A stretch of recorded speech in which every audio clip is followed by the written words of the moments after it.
There are a few simple things you should do as a regular habit before and after each coffee making session. Following these will make for less effort later on. One of them is the group head purge.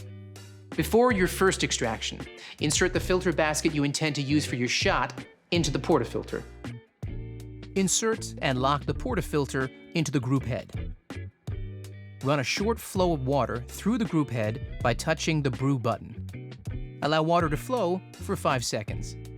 Then, touch the brew button again to stop the flow of water. This will purge any ground coffee residue from the group head and stabilize the water temperature prior to extraction.